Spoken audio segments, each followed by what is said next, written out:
poster was designed by Justin Besana and photo by Eileen Yanko.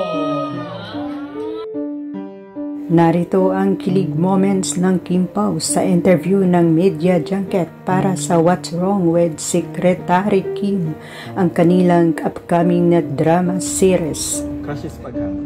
Crush is paghanga. Umamin ka na. Kasi hindi pala, no?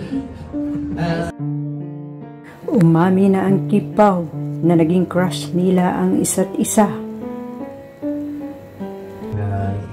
Hingin na makatrabaho si Kim dahil hindi ko lang hinahaan yung galing niya, kundi pati yung disiplina niya sa... Ayon kay Paulo Avellino, noon pa man, humahanga na siya ni Kim Chiu dahil sa abilidad nito. Lagi ng mga tao.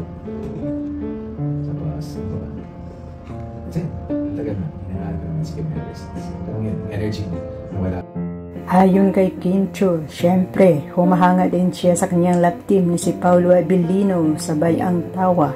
Yun yun. Ayan, ganun din. Ang paghanga. Ang paghanga, diba? Siyempre, sino ba hindi mahanga sa kanya? Yes. Oh, yes. At ito na ang interview tungkol sa kanilang iconic kissing scene sa nasabing drama series. Siguro for pagdating sa action. Pero it's funny because when Direct Chad was shooting that, parang iconic rin kasi natin yung scene na yun sa original. So ayaw rin namin mapahiya, so parang ginandahan. Ayon kay Kim Pao, ginalingan nila ang bawat eksena parang mapasaya lang ang mga netizens. Was that easy? Grabe naman yung difficult, tsaka easy. Normal. Hindi, syempre syempre, hindi pa Ayon kay Kim, hindi basta-basta ang role ng bawat eksena. Syempre, hindi pa nagsisimula yung Secretary Kim. Yan na yung laging pinapalabas ng mga tao na yung fan talaga ng show. Na naku, ito abangan talaga namin to kasi very iconic to. So kami... Kaya ginawa ng Kim Pao ang lahat parang lalong kikiligin ang kanilang mga fans. Sabi naman, sobrang nag-pressure kami kasama sa Direct Chad. Parang sana hindi natin ma-fail yung mga fans ng Korean Secretary Kim. Sana may ibubuga din yung Philippine version. Wala naman.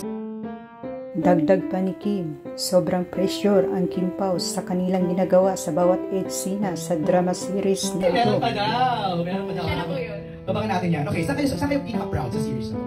No, charot. Hindi, charot lang. Pero hindi naman maloko. Jokes are happening.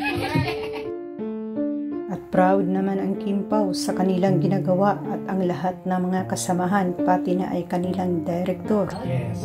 Sa lahat, sa buong palabas namin, kahit kami mga staff, kaming actors, sila direct, everyone na involved dito sa show na to, parang nakaka-proud, parang Siguradong lalong kikiligin ang mga fans at supporters ng Kim Pao sa teleserye na ito. Cute!